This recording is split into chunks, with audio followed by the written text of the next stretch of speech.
Well, hi everybody. My name is Joe Grillo. I'm part of the Asbury Park Complete Streets Coalition, along with Doug McQueen.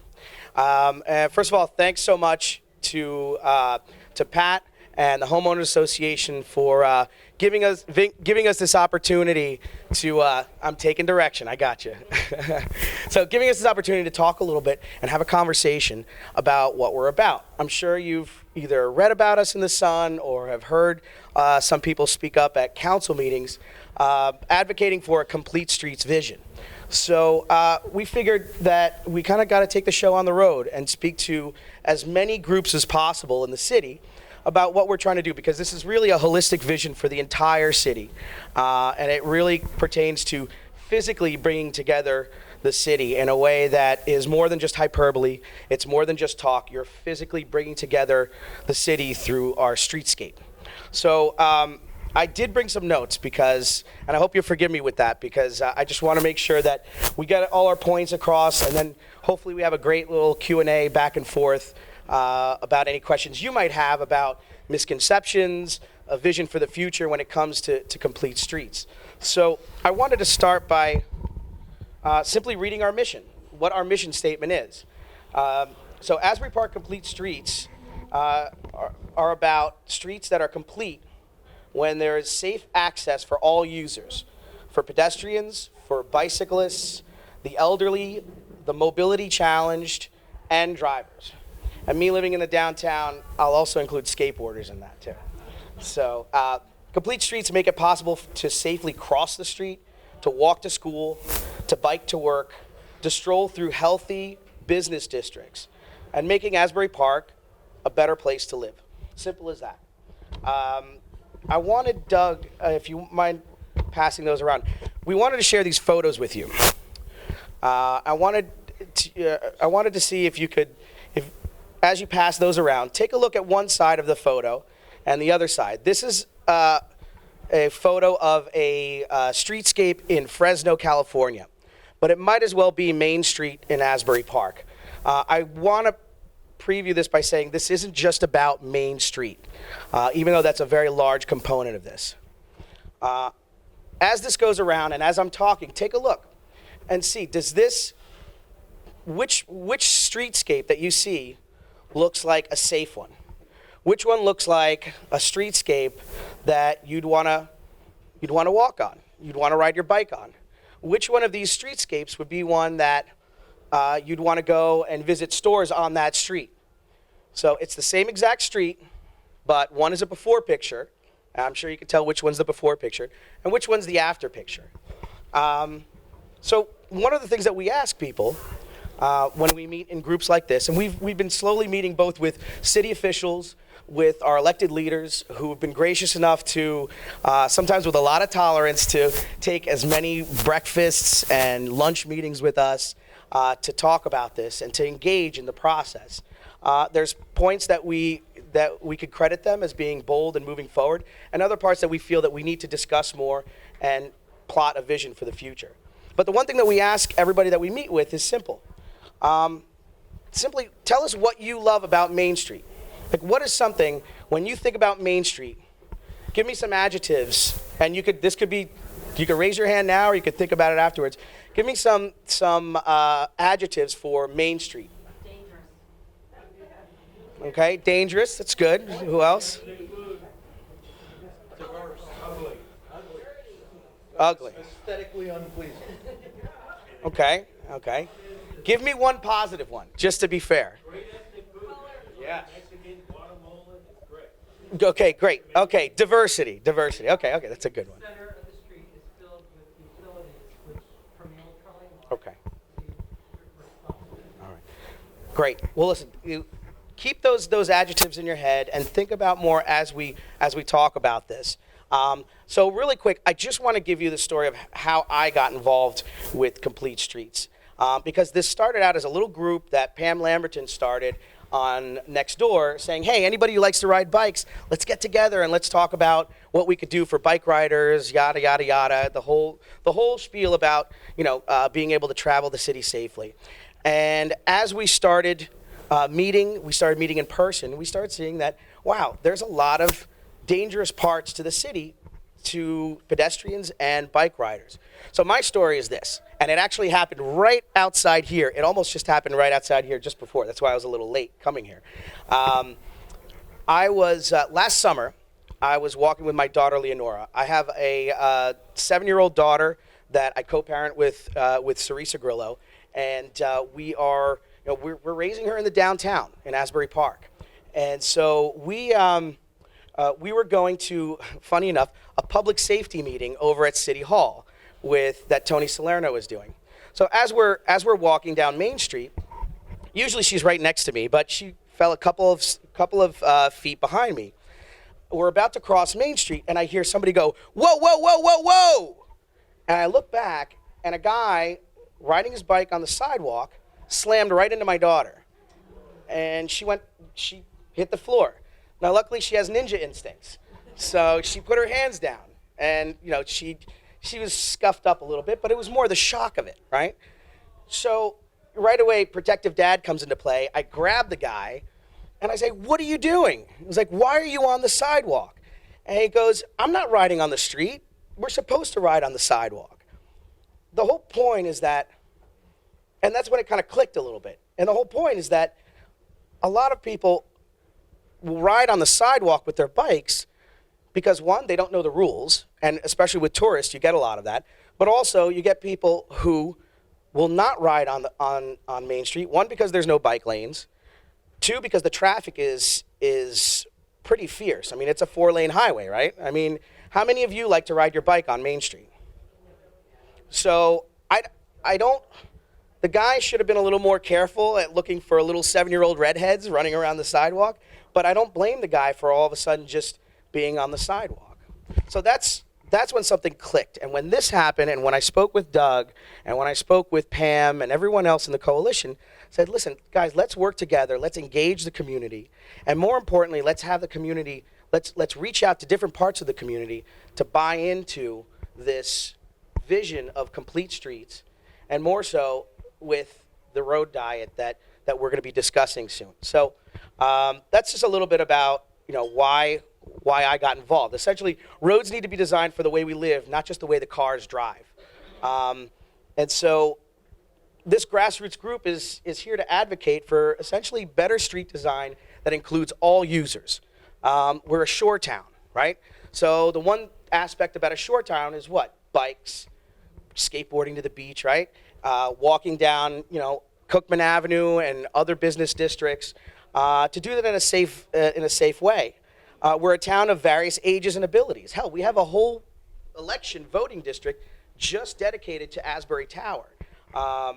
And so we see people that are aging. We see new families moving in. I saw Peter Cunha here. I don't know where he is, but he could tell you as a father of a young family, there's a lot more young families moving in with kids, and we have to really take that into consideration. This isn't the old Asbury Park, and we're a town with varied income, and so equitability and equity to accommodate those who can't afford to drive, that have no other choice but to walk or ride their bike to work, is very important. And this is where the component of all the town comes into play, where you're talking about people on the southwest quadrant that may not have a car, may not have their license, and something like a complete streets vision, and that includes Springwood Avenue. Springwood Avenue is super important to this whole vision. There needs to be a safe, equitable way for people to be able to bike, walk, board from one side of town over to the other to their job. We just graduated 110 people from the SALT school this morning, right? And some of those people are from Asbury Park. I mean, we made it a priority to make sure that SALT school engaged residents of Asbury Park. And some of the graduates are as young as 15 years old. They don't have a license. They're going to get to the hotel to work there or anywhere else. How? Bike, walking. And so that's why this vision is so important, and it's so immediate to happen sooner rather than later. So, that's why we're here, and that's why we want to do something about it. So, Thanks, Joe. I'll pick up and expand on your points a little bit. So we established the Asbury Park Complete Streets Coalition because we wanted to see in a developing town and a redeveloping town a physical streetscape that reflects our priorities and reflects our values. And as Joe said, we're a shore town with a diverse group of people, some that drive, some that don't drive. And we have to make sure that as our streetscape develops, that it's able to include all users. And sometimes that might mean making compromises where in complete streets parlance, it might mean that cars become not the #1 priority. They don't get pushed out. No one is saying that this is a war against the automobile. It's an opportunity to be more inclusive and say that among our list of priorities, something has to come up that's other modes have to come up and be equal with the automobile. So Complete Streets is exactly like Joe described. It's a set of policy and design tools that are meant to accommodate all users. And it's not a specific prescription. It's always sensitive to the context of the neighborhood that it's in. Joe read you our mission statement, but I'm sure what a lot of you want to know is what are some of these benefits? What good comes from Complete Streets? Well, the first and foremost, as Joe alluded to, is safety. Safety is the top priority. And since we're here looking out at Main Street, I just wondered if anyone was aware of the actual safety statistics, the crash statistics along Main Street. Because when we started this coalition, one of the first things we looked at is, let's get the data, let's get the information. And we pulled the data and we were actually shocked. So I'm going to share that with you. When we went to the Rutgers, the Voorhees Transportation Center at Rutgers, we asked them for 5 years of crash data along Route 71 and Main Street. What we found shocked us. In 5 years, there were over 650 accidents, crashes along Main Street. Car crashes, bicycle crashes, pedestrian crashes. That's over 120 crashes per year, or break it down, that is one crash every 3 days. 10% of those, 60 of those accidents either involve bicycles or pedestrians. And of the bicycle and pedestrian accidents, the great majority of them involved moderate to severe pain. So they weren't just fender benders. It wasn't just someone getting bumped off their bikes. So the reality is that at least on Main Street, an incomplete street is hurting people right now. That's not theoretical, that's factual. People are getting hurt right now, and it's continuing to happen. In fact, statistically speaking, it could happen right outside the window while we're standing here, and I hope not. So that safety is the top priority. Joe also alluded to equity or equitability, the idea that Main Street as a 4-lane highway serves as a barrier. Incomplete streets that connect the west side and the east side of our town frustrate the notion that we want to include everyone in our community. So by doing a better job of making sure that we accommodate all users, we are actually implementing that equitability that we talk about a lot, but we sometimes struggle with in delivering. Economic benefits. What a lot of people don't realize is that people that are comfortable walking around your downtown, people that are comfortable riding their bike to your downtown, spend money. If they're comfortable coming to your downtown, they're more likely to spend money there. People that feel like they have to get into their car now have the freedom once they get in their car to drive to the mall, to drive to Walmart. And once they spend that money there, that money leaves our community. When people are comfortable walking in their own community, they spend money in their own community. The other part of that economic equation, and this is something that our town has struggled with the last couple of years, it's a challenge of our success, is parking. We all wonder what we're going to do about parking. We all know how expensive it is to build a parking garage. But for every single, can I get a show of hands? How many people either walked or rode a bike here today? That's very, very good. That's actually outstanding. Do you realize that the people that walked or rode their bike here, by walking or riding your bike, you made it possible for someone else to find a parking spot in town. Someone that may have needed that spot, someone that came from out of town.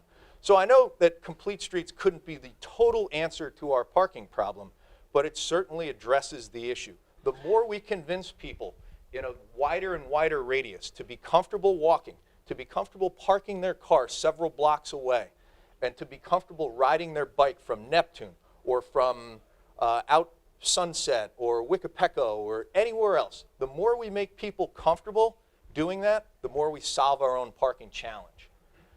And the other that kind of ties into that, it's kind of obvious to everyone, is environmental. The noise and congestion of having to drive your car into downtown, circle around the streets looking for parking. Walking is good for us environmentally. It's healthy. But there's another benefit, actually, and I'm sure we've all had this experience, and I'll give you two comparisons. There's a social benefit in having walkable streets, in that we interact with people. We interact with people of different ages, different races, different backgrounds, but we all interact on the street. Nobody interacts with each other at 50 miles an hour on Route 35. And very few of us probably even interact with anyone driving up and down Main Street. But we do interact on Cookman Avenue when we're walking. We do interact on the boardwalk when we're walking. So the social interaction, it sounds small, but it's important to actually creating the fabric of a community. So I just wanted to make sure I pointed that out. Now I'm sure you're all sitting there saying, all right, we've talked about the principles that underlie why complete streets are important, but give us some examples. And I thought I'd give you a couple examples of good complete streets from the point of view of each one of those users we're describing, pedestrians, bikes, and cars. So for pedestrians, I would describe a complete street, or actually, and I borrowed this term. I borrowed the definition of a good, complete, or walkable street from an urban planner named Jeff Speck, who wrote a fantastic book called Walkable City. I own it, and I will lend it to anyone in this room that wants it, because he outlines beautifully how important a walkable town creates the fabric of a good neighborhood.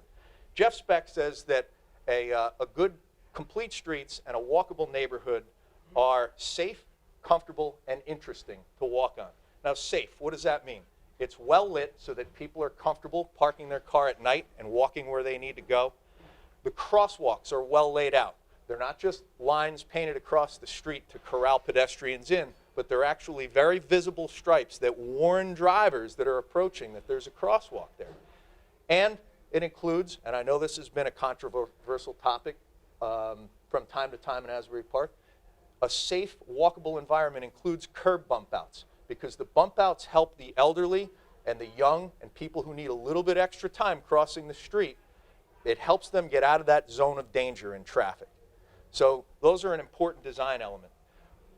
A comfortable sidewalk is also a wide sidewalk that has street furniture. And an interesting sidewalk is one where you actually interact with other people and you run into people. Go ahead. A curb bump out is a bulb at an intersection that extends the curb into the road. It doesn't extend it into the driving lane. It usually extends it into a parking lane. And if there's a bump out on either side of the street, then going curb to curb, you're about 6 feet with each bump out closer to the other side. So the advantage is that you save 12 feet of being in the roadway.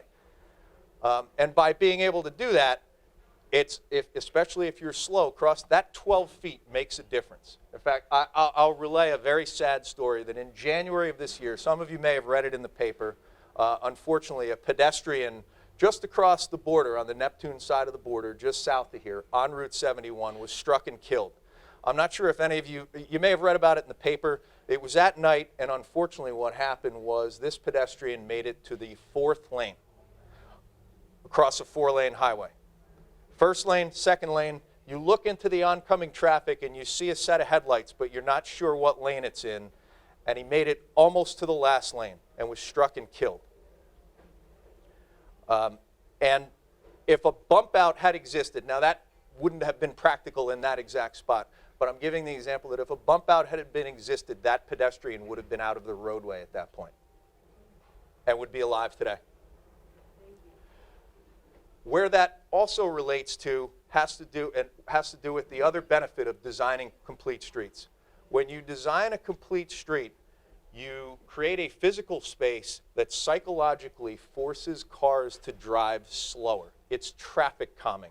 You want traffic to move slower, because when you have other people, pedestrians, bikes, skateboarders on the street, the statistics tell us that 10 miles an hour makes a huge difference.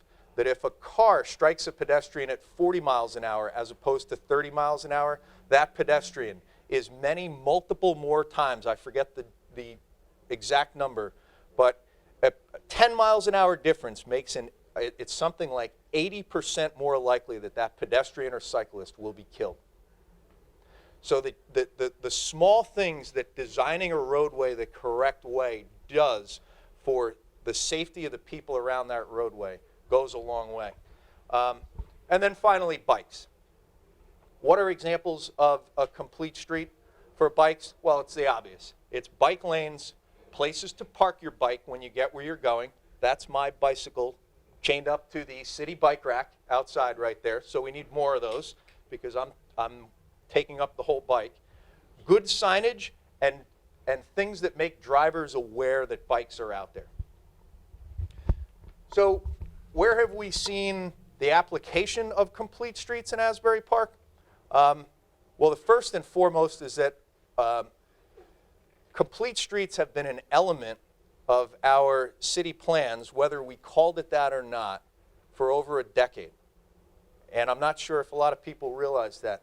The master plan that's currently in existence and is in the process of being amended and updated this year has always included directions to the city to say, you have to make this city friendlier to bikes and pedestrians. The redevelopment and the growth that we're seeing here cannot occur if it's 100% dependent on automobile traffic. We have to make the city safer and more welcoming to bikes and pedestrians. So that's good. Our master plan includes that element. The Main Street redevelopment plan was very clear and very explicit in saying the main thing that has to be done along Main Street is that it has to become safer and more welcoming for bikes and pedestrians. But beyond that, I'm sorry, Maureen, I'll get to you in 1 second. The next thing that we did in addition to so the plans are the vision. That's the community vision, because plans, we come up with redevelopment plans and master plans taking input from the community. The plans are the vision. Then from that should come policy. So the policy part of that is that we need a complete streets policy. We need a policy in town that says, hey, anytime you're doing a resurfacing project, anytime there's work on the roads, let's figure out a way to make this road safer and more accessible for all users. And fortunately, and thank you to our city council members, we passed a complete streets policy last year. That's fantastic. And we have a very well-written, very good complete streets policy. Here's the challenge: implementation. Policy is good, but policy doesn't put things on the road. Policy doesn't change your community. Implementation is where things actually change. And that has been a bit of our stumbling block, and that's where we're trying to educate and inform people like the Asbury Park Homeowners Association, of which I'm a member, I think Joe's a member. So we're not here as outsiders, we're here as insiders. So we're trying to educate and inform people so that they can support our city in actually implementing our own policy. You want to outline a couple instances where, even though we have the plans and we have the policy, we have not implemented where we could have? Or you want to give a couple of those examples? I'll go one step further and say that there's a couple other components that Doug touched upon and explained really well in terms of the economic aspect of it. And I don't know if Doug said it, but nobody goes shopping at 40 miles an hour on Main Street. So to have a road to implement a complete streets policy on Main Street is important for the businesses there. And one of the challenges that we had starting off and is the fact that you had to get people to buy in, especially the businesses. We felt that was super important, that the businesses said, okay, I'm for this. I get it. Let's, I'll sign on to it. Because the first thing that people hear when they hear road diet is something that's kind of negative, right? You hear a road diet, it's like, what's that going to do? And the first thing that businesses always say, and we've talked to businesses for the past few months, and the first thing that they always say is the same thing: it's going to cause traffic. It's not going to work. But then once we explain how it's a traffic calming measure and that right now, when cars are speeding by at 50 miles an hour, 40 miles an hour, they're not stopping at your business. All of a sudden, it clicks, you know. And what we want to see is not only, you know, right now we have about, 15 empty storefronts on Main Street, and 5 businesses that don't conform to the zoning, to what the zoning is for that area. And what we want to see is not only the quantity of businesses flourish in Main Street, because prosperity can't just be kept in the central business district and the waterfront. It has to flourish to places like Main Street and Springwood Avenue. But the quality of businesses, you know, calming traffic and making it a pedestrian-friendly avenue in town will bring those businesses over time. Yes. Yes. Yep. Yeah. Absolutely, and actually, we're really glad that you brought that particular part of it up, because it is a state highway, and there's some that the state has a program in place for something like that, and Doug will explain that a little bit. So that's kind of cutting to the chase. So it's a great question. The Main Street is under state jurisdiction. So last summer, in response to the fact that getting a more complete and pedestrian, bike and friendly street has been part of our plans for many years, and with the previous discussions with the previous city council, the state approached Asbury Park with a plan to repave Main Street end to end, but also to redesign the layout and the configuration of the lanes. And the configuration that they described is called a road diet. It's where you take a 4-lane road, you reduce it down to 3 lanes, 1 traffic lane in each direction, and a dedicated center turn lane. Now, the statistics that we've seen from hundreds of these that are studied across the country and worldwide is that these road diets do not contribute to traffic congestion, but have a substantial impact on state safety. So we told you the safety statistics before, and the research that is out there about road diets shows that crashes go down by about 30%. It varies widely depending on the particular application. Yes. Maureen, you're next. So Doug, are there physical barriers No. to be put in place in the road diet? The plan that the state proposed last summer was just paint. It was painted lanes that reconfigured using paint only with where the cars went. So there would be no physical infrastructure in the road. So with that being said, if an emergency vehicle needed to get through, you could simply drive over It's the same road, it's the same width side to side, so there would still be the same opportunity, and any emergency vehicle could just drive over the paint. The other advantage of paint is that it lets us dip our toe in the water. If in a few years we didn't like this layout, it's just paint. We haven't invested a lot of effort. Back to your question before about state jurisdiction, last year the state offered to do this. And the city council, after a pretty poor presentation by the state came and said, hey, look, we're going to do this, and this is how we're going to do it. They gave a pretty poor presentation on a very last-minute notice meeting.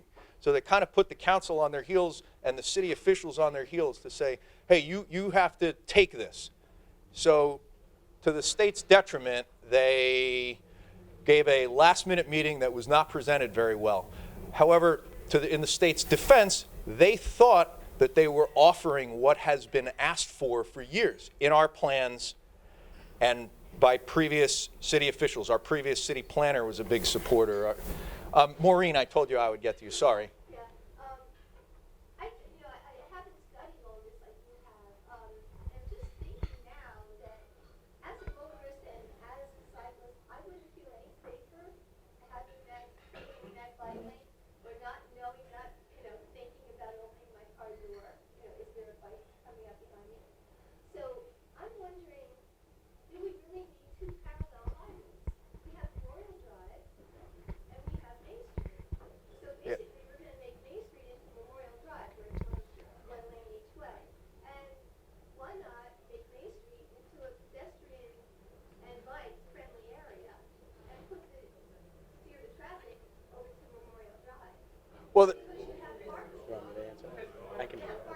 you're, we can answer your question in a couple different parts. The first part of your question is about philosophy or principle. Do you want a state highway running right through the center of your town, or do you want a main street running through the center of your town? So the question is, do you want a road that people drive through, or a destination that people arrive at? And you can, as a policy matter, you can choose that. Do we want a highway people drive through, or do we want a destination they arrive at? So the next question was about the physical layout and what effects that may have. If we do know that there would be, when you change the layout of any road, especially if you implement traffic calming, that you do get a certain percentage of overflow that goes onto adjacent roads. That happens. We know that. It's actually an acceptable outcome for people, especially, and this is an advantage of having a very well-designed city that we do have. It's an advantage of having a well-designed city with a grid network of streets, that there are options in how people get from point A to point B. But there are also statistics that show that there would not be an appreciable traffic increase 98% of the time. There may be a few times where changing the configuration causes more traffic, and that's a policy trade-off. Go ahead, Maureen. That's not what I'm saying. I'm saying, in other words, when people got to, say, where Sea Lake Drive comes out, or maybe into the next block, before you get to Frank's, it might be diverted to Memorial Drive, so that it would be a much more pedestrian-friendly Main Street. Well, And Memorial Drive, which has always been more of an industrial area. well, it's changing. But, yeah, but the thing is, it's always had parking in the parking lots around there. So there would be off-street parking, so that you don't have that situation. Well, And well, I think. have the flow through traffic. Well, I mean, I think that part of that has to do with, if I'm understanding you correctly, what you're saying is something that, it's an option, but it's something that, because 71 Main Street is under the state's jurisdiction, and the plan that they laid out, the road diet plan, was a specific thing, a specific plan. I don't think that something like that would be something in the short term. And at the same time, it's remember that this isn't about, we're not fighting against cars. I mean, look, I drive, my office some days is in Bernardsville, New Jersey. So I got to drive there. And so this is about sharing the road with the cars. This is not about necessarily Main Street being a pedestrian-only or bike-only road, because it's about sharing the road. It's not. This is the new model of urban design, which is basically, you're right. It's accommodating all users. And I'll get to their questions really quick. A quick statistic that Michelle Alonso actually pointed out to me was that about 20% of people that live in Asbury Park, and this is a little bit of an old number, so it might be a little more. 20% of people that live in Asbury Park work in Asbury Park, and they either ride or walk or board to work. So those are the kind of things where you're talking about 20%, a fifth of our city, that does their commuting within the city. That's why it's important to have this road sharing vision, and that's why the state DOT, I'm assuming, is saying that we need to share the roads, and this is our plan for it. So. The state does not allow us to do just a pedestrian. No, they've got a specific plan. It's a road diet plan, and that's the main thing. So, Chris. Oh, I'm sorry. Yeah. I just want to compliment the work that was done on Memorial Avenue. The traffic diet, whatever you guys call it, I think is working. That was a county plan. From Asbury Avenue down to, I don't know how far it goes, 33. Right. I'm just saying, I live right off of Memorial Avenue, and it has slowed down the traffic. Because in the past, you wouldn't know if someone's going 15 or 50 around that corner. Now, at least you have a little space. Right. If a fire truck needs to go straight down the middle, they can go straight down the middle. Right.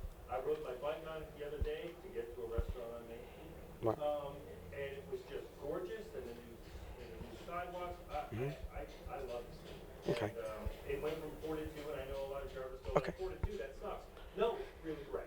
It's great because I mean, one thing that happens, and I'll get to you, and then to you as well, is how many of us have I'm sure all of us have had this experience where you're driving on Main and you're in a rush to get where you're going, and all of a sudden you're driving, and all of a sudden somebody stops in front of you because they need to turn, and then all of a sudden you have to try and get over because why? Because there wasn't a dedicated turning lane for that car. It happens to me all the time.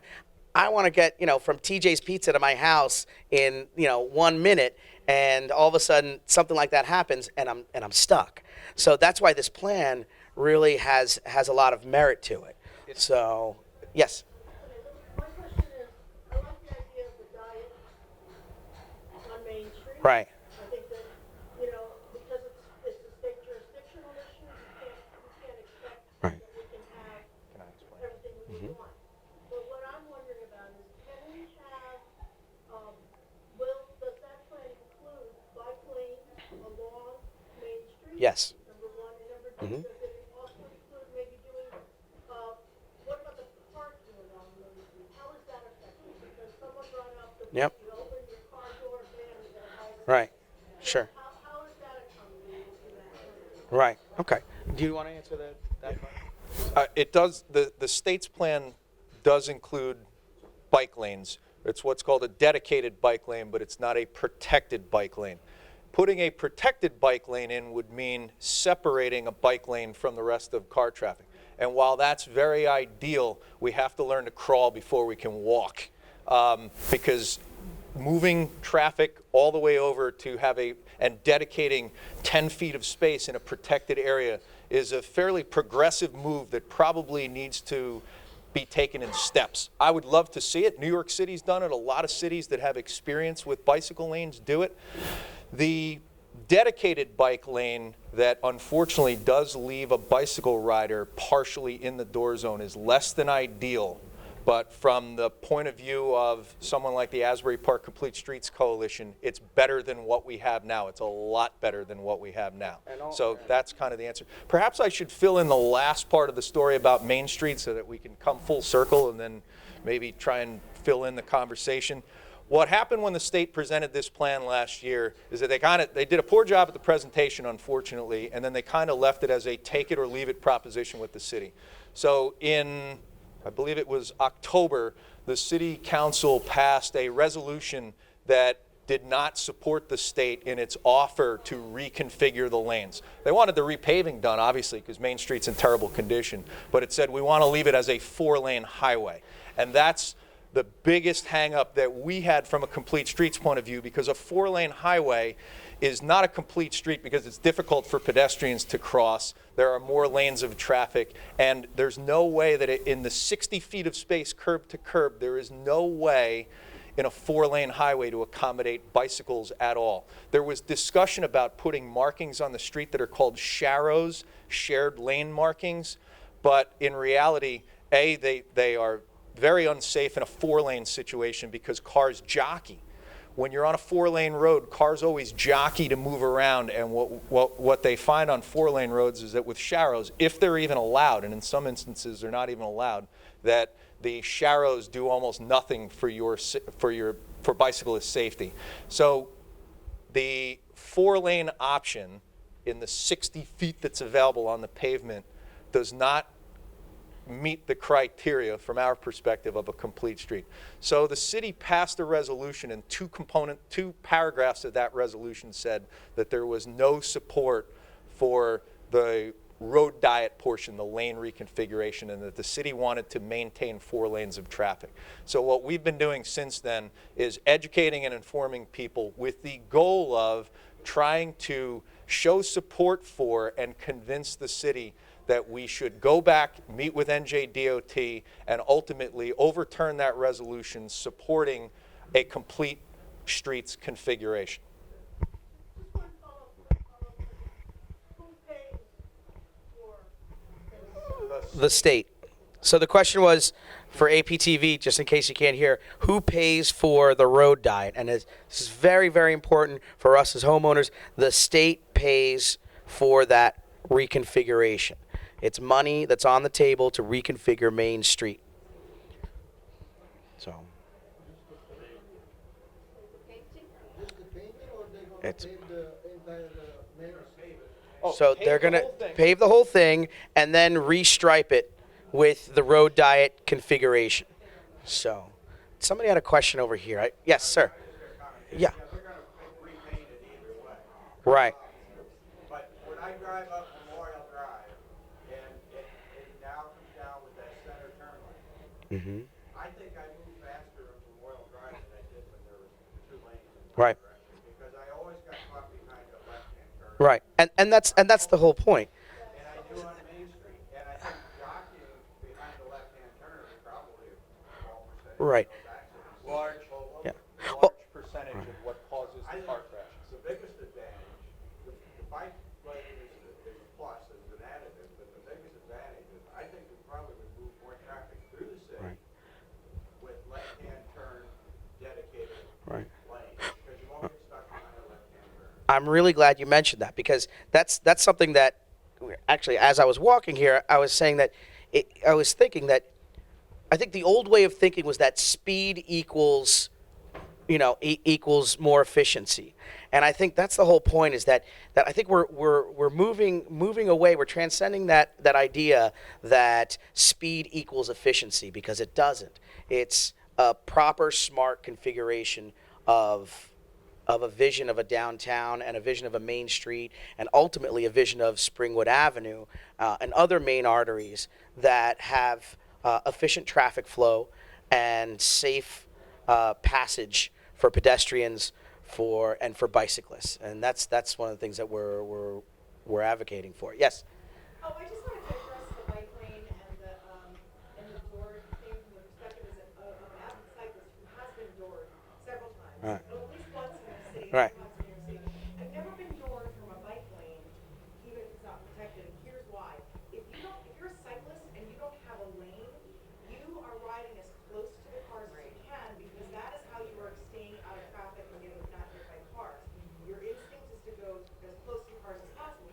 But if you know that there is a dedicated lane and the cars can see that that is your lane, Right. stay in your lane. And so, yeah, maybe you're not totally out of the door zone, but you are a little bit more distant from the car, and you're also more visible that way to the drivers, as they're opening the door. And I, So it's yeah. it's not the same thing as a protected lane, but it is absolutely much safer to have that paint there psychologically because then the cyclists are actually Right. riding in the lane. Well, I mean, And feeling like two you don't have to ride on the sidewalk to stay safe. two things about that. One, and to me, I mean, my personal assumption is that getting the door prize, as they call it, is I think having I think it's a little less damaging if a bicyclist that is moving at a slower speed and has the opportunity to slow down, or brake before they hit the door, is a lot safer than having a car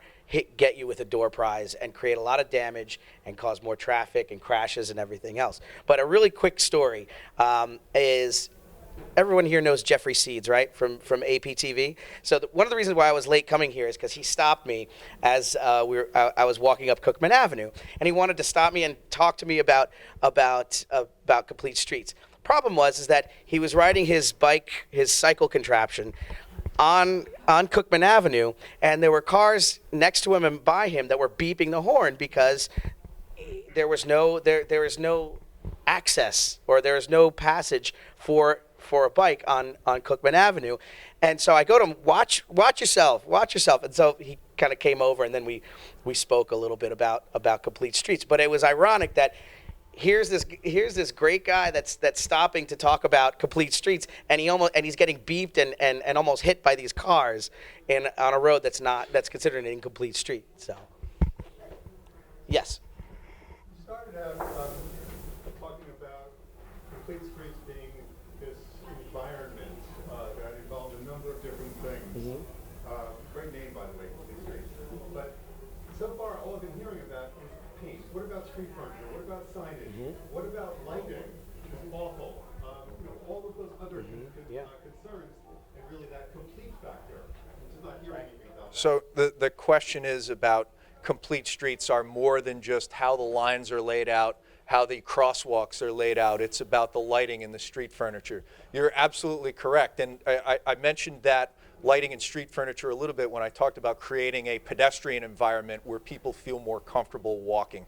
And that certainly has to be on our radar because it's part of the Complete Streets policy that is now city policy, that when they redo a sidewalk or redo a street, we have to consider what are the pedestrians going to experience when they're out here on this street. So it's a fantastic point, and I'm sorry we didn't mention it. There's only a limited amount of time to fit all the discussion in, but you are 100% correct that those are an important element.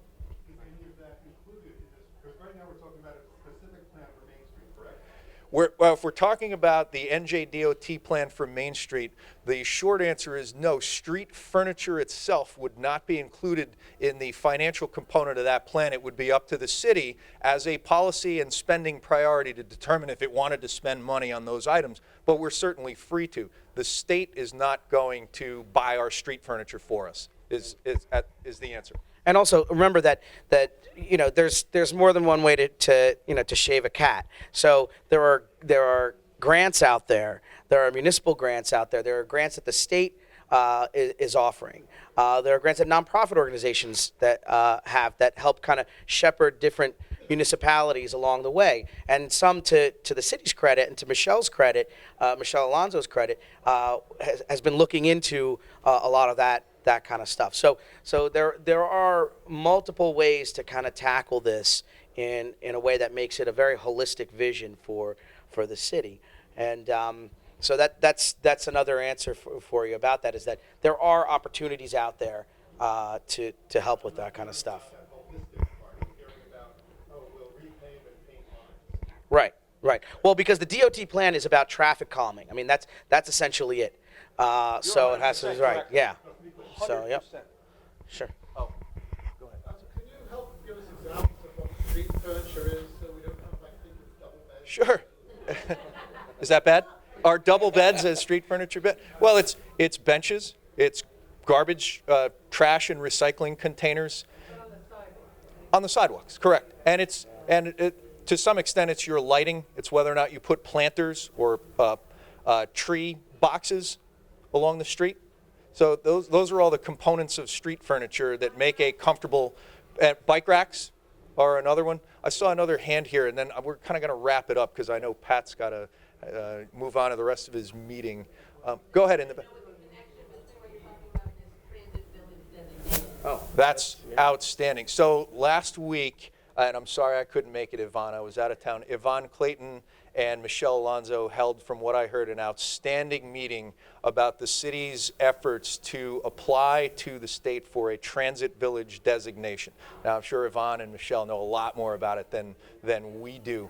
But a transit village is the idea that you structure your housing and your commercial elements near a transit hub so that people can live there who aren't 100% dependent on automobiles, that it's a welcome-friendly environment. And they actually, Complete Streets and a transit village mesh perfectly, in that in a town that has a transit village, the extension of that transit village are complete streets that make people comfortable going to and from that transit facility. So they actually mesh perfectly, except the concept of complete streets tends to spread out beyond the radius of the transit village itself. But they're 100% complementary. You actually can't have a functioning transit village. I don't see any way that you could have a functioning transit village without having complete streets that lead to and from that transit village. It's not possible, which is another reason why if we want to extend the viability of that transit village as far as we can in town, you need a main street that is conducive to forms of transportation that are not automobiles. Yeah. And I was at that meeting, and I got to say, it was a fantastic presentation. And what you see, and I brought this up at the meeting, and I really have to say, the transit village designation is so integral. It's such an integral part of the expansion of that prosperity that we see in the central business district. It really is the key between linking CBD and Cookman Avenue and Springwood Avenue, and what the Springwood Avenue redevelopment will eventually have.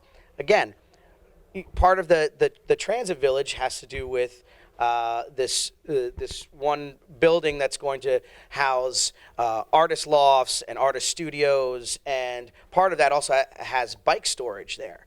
So from what we see from a complete streets angle is we have all the mechanisms in place to make Main Street a road diet complete street compliant avenue, and more so because now we're going to hopefully what we're seeing is we're going to add capacity right in that transportation hub, and so it makes almost complete perfect sense that we go back and we revisit Main Street and ultimately turn it from 4-lane highway to a 3-lane road with bike lanes and a center turning lane. And that's going to bring a lot of safety, equity, and economic development to that area. And it makes it really that transportation hub, the transit village designation is just a call. To me, it symbolizes a call to revisiting this road diet even louder. So Yeah. So what a lot of people, I'm sure at this point, a lot of you are wondering, okay, you've talked about all this stuff for a while, but now as people in the Asbury Park Homeowners Association, what do you want us to do? Well, you've already done half of it in that you listened to us talk, so you've informed yourself, at least in some manner. If you want more information about Complete Streets or participating with our organization, you're free to, sign up for our email list, and we will add you to a Complete Streets Google group that we've been using to get information out. So that's one way. The other way is that, at least regarding Main Street, if you want more specific information about Main Street, last year, after the city rejected the state's proposal, I wrote a 25-page research paper that is fully cited and contains links to lots of other information, so you're free to inform yourself. I have paper copies here. If you give me your email, I can email you an electronic copy, and the electronic copy has clickable links that can lead you to lots more information if you find this is a topic. But the second thing that we want you to do is support the city in reconsidering their decision to reject NJDOT's proposal. That's what we've been asking, is simply support the city by saying, hey, we think this policy is a good thing.